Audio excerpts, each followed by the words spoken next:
So in lesson 3 we cover lift and drag. So our first step is to go into location, then click global airports and final approach to NM under RWY16, and this is set us into the sky, and we set our payload to £196. After that we go into data and we select to show data for both speed and wing lift. After that we go in special and show flight model, and this is to show our lift lines. Once we've done that, and we go through our 3-second climb and then after that we climb until the lift lines have disappeared, and we go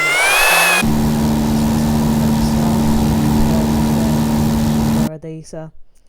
And then after that we dip our nose down until we reach AC knocks, and then we record the data once again.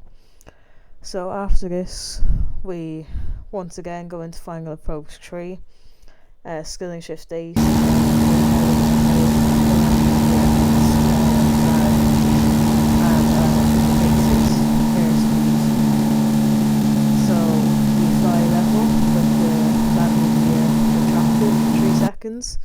and take note of our indicated airspeed, and then afterwards we deploy our landing gear by pressing G, and once again take note of the indicated airspeed and notice how it drops drag created by us. And lastly we are looking at how our flaps affect our airspeed. So we click to see the speed, the trim, flaps and slats, wing lift and wing drag in our data settings, and once we've done that we